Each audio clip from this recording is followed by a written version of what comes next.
दीपमाला। कार्तिक मास के ये शुभ अवसर पर जो दीपमाला जलाई जाती है, इस दीपमाला के लिए जो है बड़ा ही सुंदर, पावन और पवित्र अवसर होता है। इसमें महालक्ष्मी माता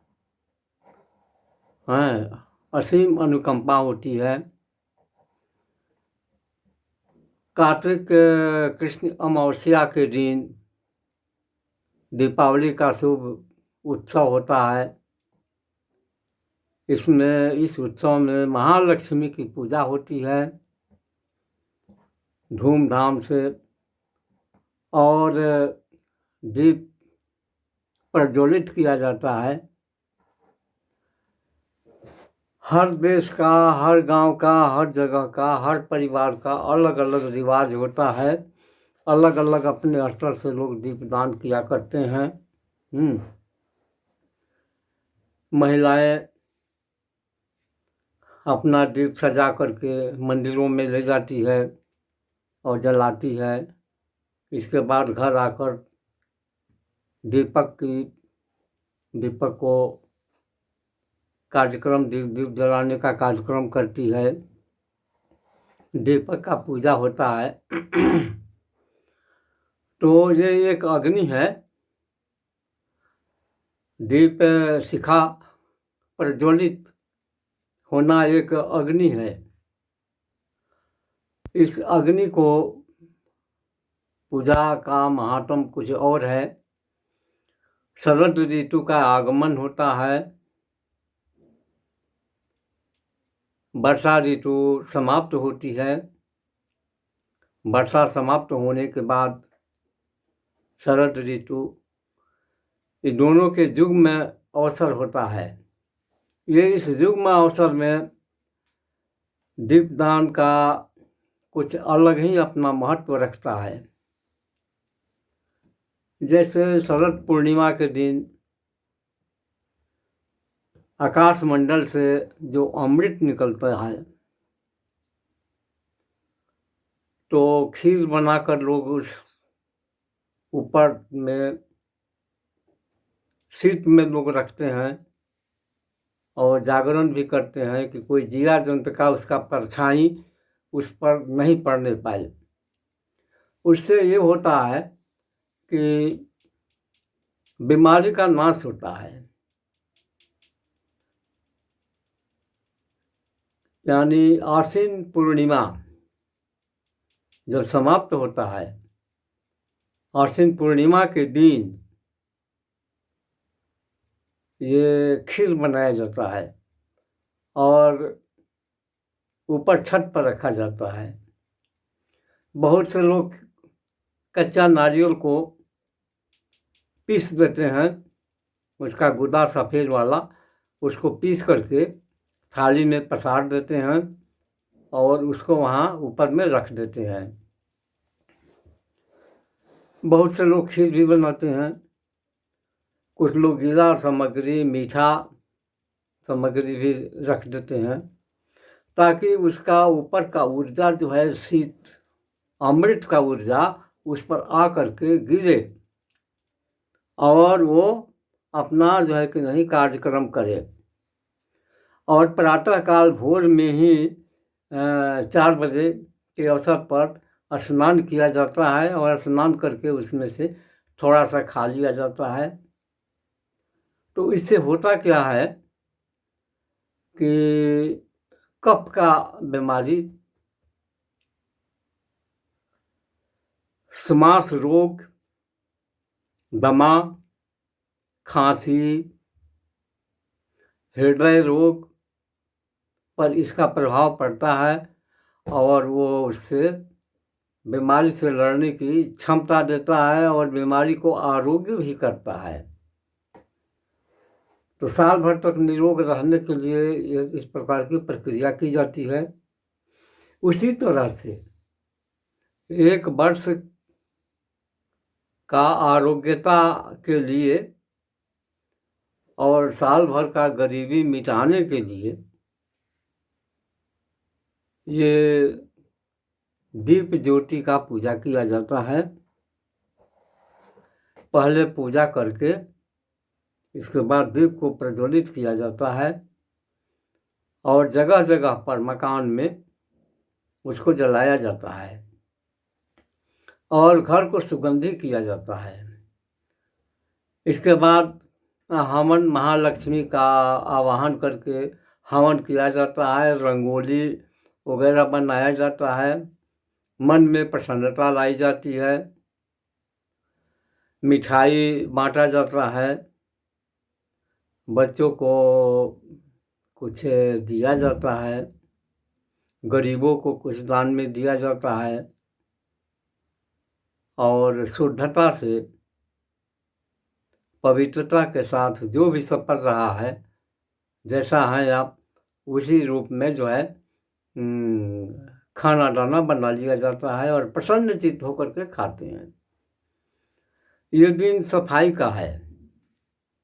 आज के दिन में जो है कि नहीं, देवी धूमावती प्रकृति से, इस भूमंडल के प्रकृति से छिप जाती है। धूमावती देवी 10 महाविद्या के 7वां देवी हैं और जबकि महालक्ष्मी इनके बड़ी बहन है। तो बड़ी बहन हैं और धूमावती देवी बड़ी बहन है और लक्ष्मी देवी छोटी बहन है। फिर भी महालक्ष्मी हैं, ये लक्ष्मी प्रदान करती हैं और धूमावती देवी लक्ष्मी को बर्बाद करती हैं, यानी धन को बर्बाद करती हैं, जस को मिटाती हैं और अशांति फैलाती हैं, रोग दुख कलह इत्यादि उत्पन्न करती हैं। तो इस दीपावली के दिन महालक्ष्मी की पूजा करने से माता लक्ष्मी धूमावती देवी से भी प्रार्थना करती हैं कि अब हम आ गए हैं, हमारा कार्य आप करने दें। दूसरी बात ये होता है कि माता लक्ष्मी हैं, इनकी महिमा कुछ और है। श्री विद्या का, बहुत से लोग श्री विद्या का प्रयोग करते हैं, हवन होता है, जप होता है, पाठ होता है और सर्वप्रथम गणेश जी की पूजा की जाती है, कलश स्थापन भी किया जाता है, रंगोली बनाया जाता है, जिससे माता लक्ष्मी, मान्यता है कि माता लक्ष्मी रंगोली बनाने से प्रसन्न होती हैं और रंगोली बनाने वाले को आशीर्वाद भी देती है। तो भिन्न भिन्न किस्म का रंगोली बनाया जाता है, अनेक प्रकार का, जो देखने में अति सुंदर हो। और दीपक भी जो है कि नहीं, सुंदर सुंदर दीपक जलाए जाते हैं। अवश्य देखिए देखन जोगू, देखने योग्य होना चाहिए। और इस दिन पटाखा वगैरह छोड़ा जाता है और इसके साथ साथ में महालक्ष्मी का पाठ होता है। पूरा प्रकृति भूमंडल दीपावली के दिन महालक्ष्मी से ओतप्रोत हो जाता है, महालक्ष्मी देवी के प्रार्थना से ओतप्रोत हो जाता है। जो जैसा है, जो कर्म लायक है, उस कर्म के मुताबिक महालक्ष्मी देवी उसको प्रदान भी करती हैं। तो कहते हैं कि हिरण्यवर्णाम हरणीम सुवर्ण रजत सजाम चंद्राम हिरण्यमयी लक्ष्मी जात बीरो आबहा ताम आबह जात बीरो लक्ष्मी मनपगामिनीम जस्याम हिरण्यबिंदेयम गाम स्व पुरुषानहम। यानी खेती गृहस्थ आश्रम में जो है गांव वाले प्राणी को गौ प्रदान करती हैं, अश्व घोड़ा वगैरह हाथी वगैरह प्रदान भी करती हैं, या उसके समान कुछ और भी दे देती हैं। शहर में रहने वाले व्यापारियों को व्यापार का बढ़ाना होता है। लोग रात भर जाग करके जो है कि नहीं, माता लक्ष्मी का इंतज़ार करते हैं कि माता लक्ष्मी हमारे घर में आएगी। इसीलिए पूरा साफ सुथरा भी किया जाता है। और जहाँ साफ सुथरा होता है वहाँ धूमावती देवी नहीं आती हैं आज के दिन। अब कहते हैं कि दरिद्र निष्कासन भी होता है। प्रातः काल रात्रि में दीपदान होता है, लक्ष्मी पूजा की जाती है।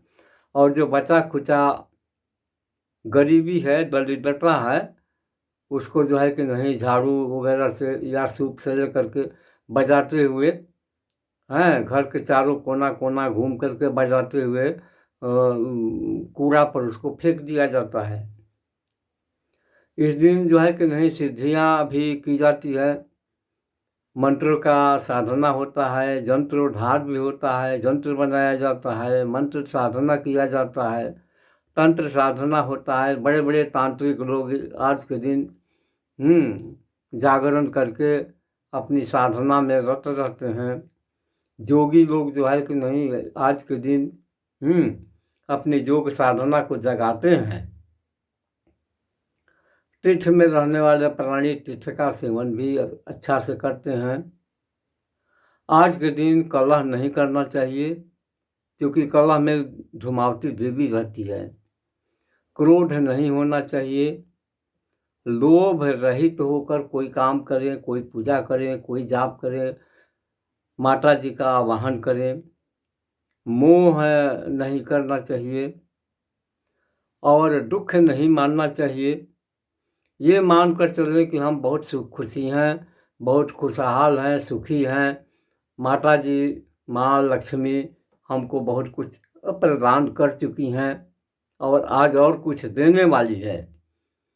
इस प्रकार से ध्यान करते हुए माता लक्ष्मी का आवाहन, पूजा, जप वगैरह जो भी करना हो अपना करिए, खुशी से कीजिए, क्योंकि आज का दिन खुशहाली का है। नवरात्र के आश्विन महीने के नवरात्र में माता दुर्गा का पूजा होता है 9 रूप में। और आज के दिन अमावस्या में माता लक्ष्मी का आवाहन होता है। इसके पहले आश्विन मास के प्रारंभ में पितरात्मा को तृप्त भी किया जाता है। कैसा बना है ये आप समझ लीजिए कि ये कैसा संयोग है। आश्विन मास में पितरों का पूजा होता है,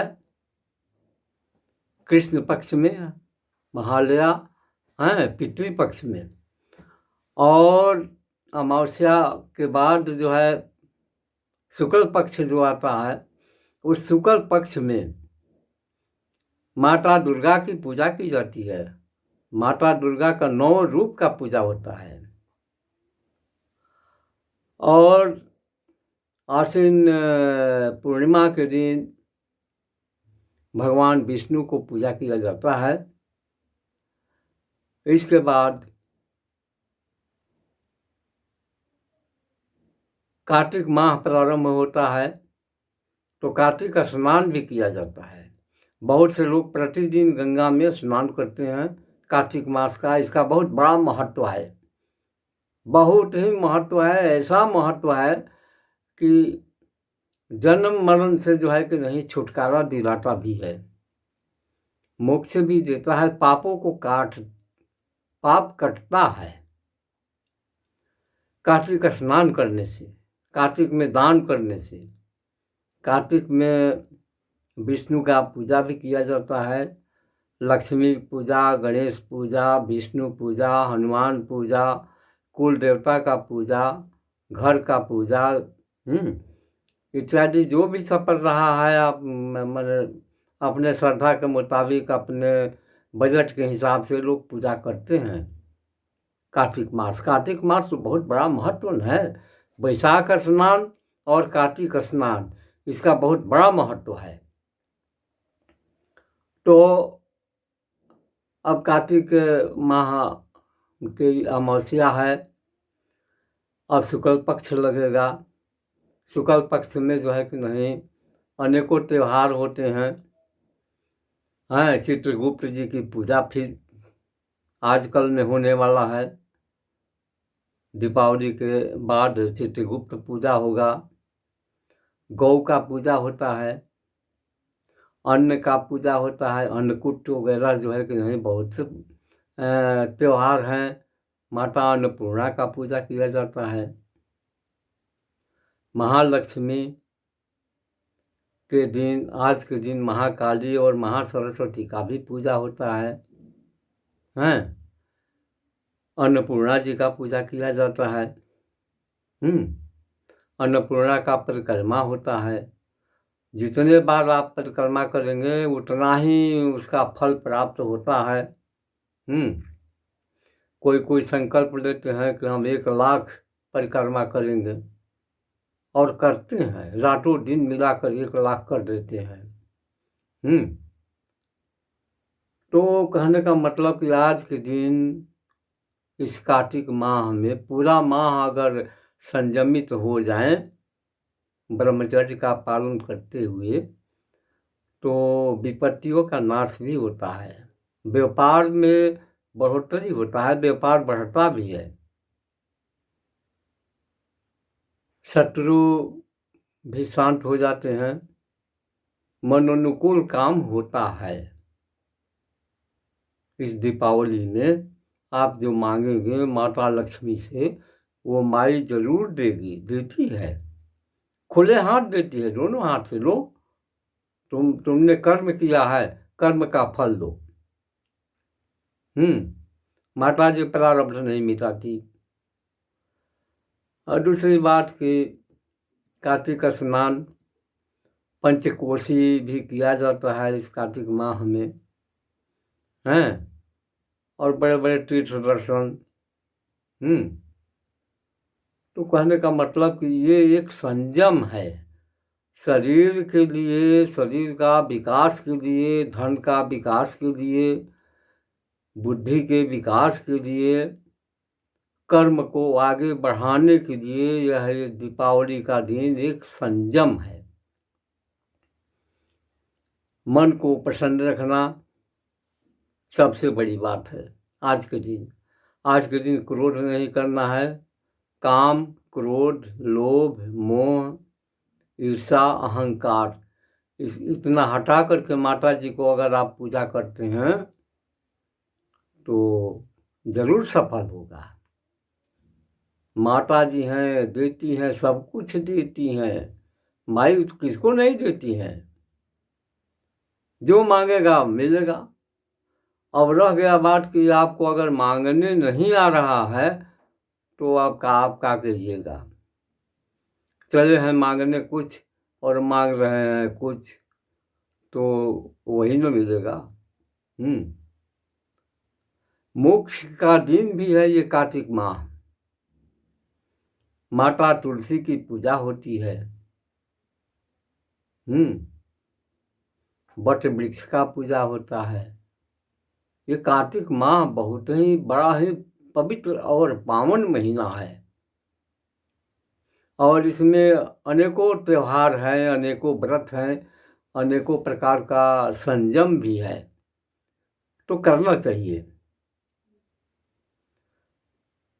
मानव जीवन में तो कुछ है नहीं, जो कुछ ये तो खाने पीने का है। अभी खाना खा लिए, सुबह में उसको पचा कर निकाल दिया। इसी तरह से है कि जब तक आप जिंदा हैं कर्म करते जाइए, मरने के बाद सब छोड़ दीजिए यहीं पर। कुछ लेकर तो जाना नहीं है। अब वही है कि पीछे के पीढ़ी वाले आपकी पीढ़ी में पहुँचेंगे तो सुख समृद्धि के कारण बनेंगे। अगर आप बच्चों को ऐसा शिक्षा दे रहे हैं और बच्चा लोग जो है कि नहीं अपना अच्छा से कर रहा है, अच्छे कल्चर में है, तो वो भी अच्छा बनेगा और वो अपने बच्चे को शिक्षा देगा। अब देखिए, मार्गशीर्ष महीना भी बड़ा ही उत्तम माह है। इसमें दाम्पत्य जीवन के लिए बड़ा ही खुशहाली का दिन है। और दूसरी बात ये होता है कि अन्नपूर्णा का उपज भी होता है। मार्गशीर्ष, कार्तिक, अगहन ये महीना किसानों के लिए भी बड़ा ही अच्छा माना गया है। आश्विन माह से कार्तिक अगहन माह तक, आधा पुष माह तक मान लीजिए कि विष का बहुलता हो जाता है। विषधर सर्पों में विष ज़्यादा बढ़ जाता है। जो भी विषधारी हैं वो उनका विष बढ़ोतरी हो जाता है। तो इसके लिए भी जो है कि नहीं हवन वगैरह होता है तो उसका ऊर्जा मिलता है, उसके विष में भी कमी आती है। तो बात रह गई कि अब तुरंत माघ महीना आने वाला है। यह भी एक गुप्त नवरात्र है। माघ मास में महासरस्वती की पूजा होती है बुद्धि के विकास के लिए। देखिए, आश्विन कृष्ण पक्ष में पितृ आत्मा की तृप्ति किया जाता है, पितरों का पूजा होता है। आश्विन शुक्ल पक्ष में माता दुर्गा का पूजा होता है और कार्तिक मास में महालक्ष्मी का पूजा होता है और माघ मास में महासरस्वती का पूजा होता है। फागुन मास में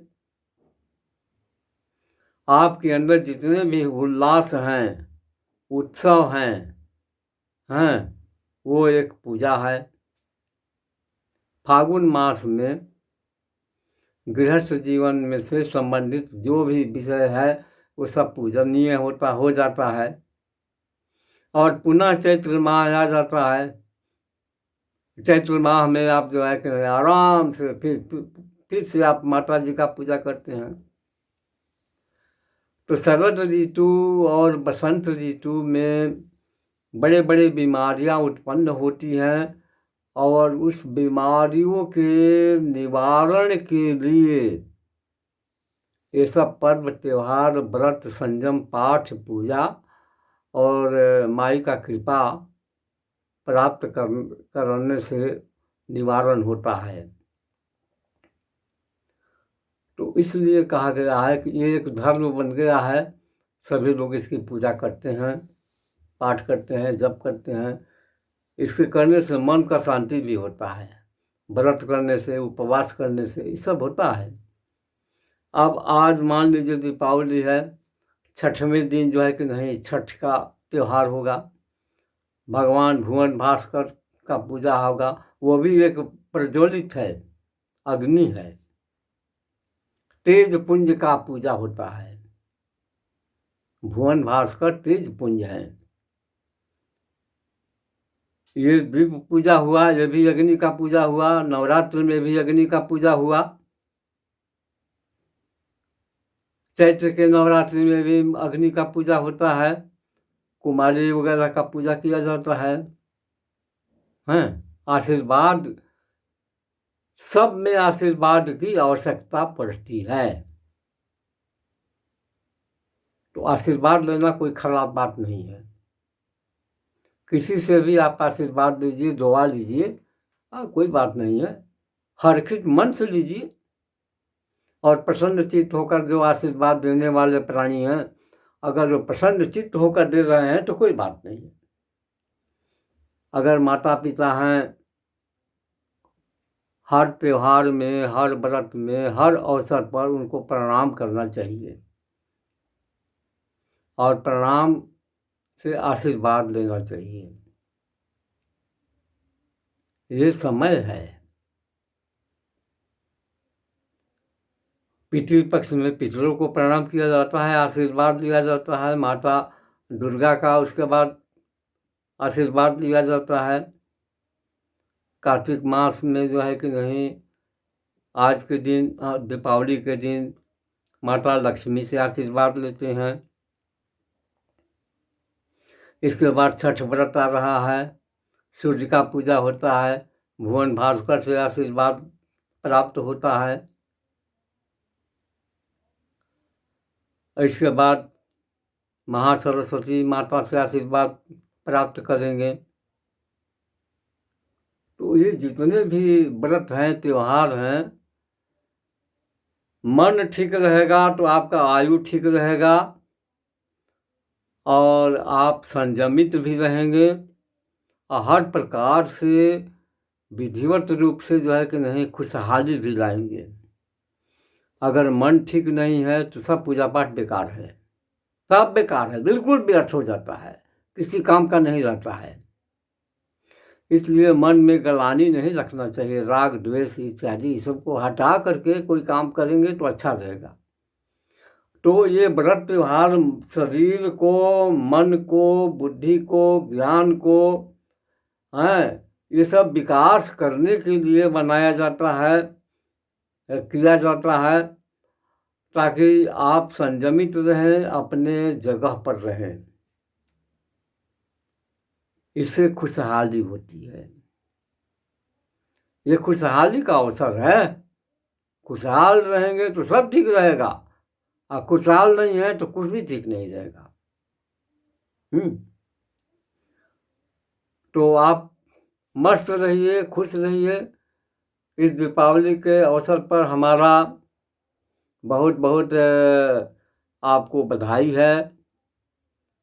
माता लक्ष्मी आपको, आपके ऊपर, आपके परिवार के ऊपर, सभी के ऊपर कृपा प्रदान करें। आपका व्यापार, आपका नौकरी, आपका खेती, आपका गृहस्थी, माता लक्ष्मी दया करते हुए आपको खुशहाल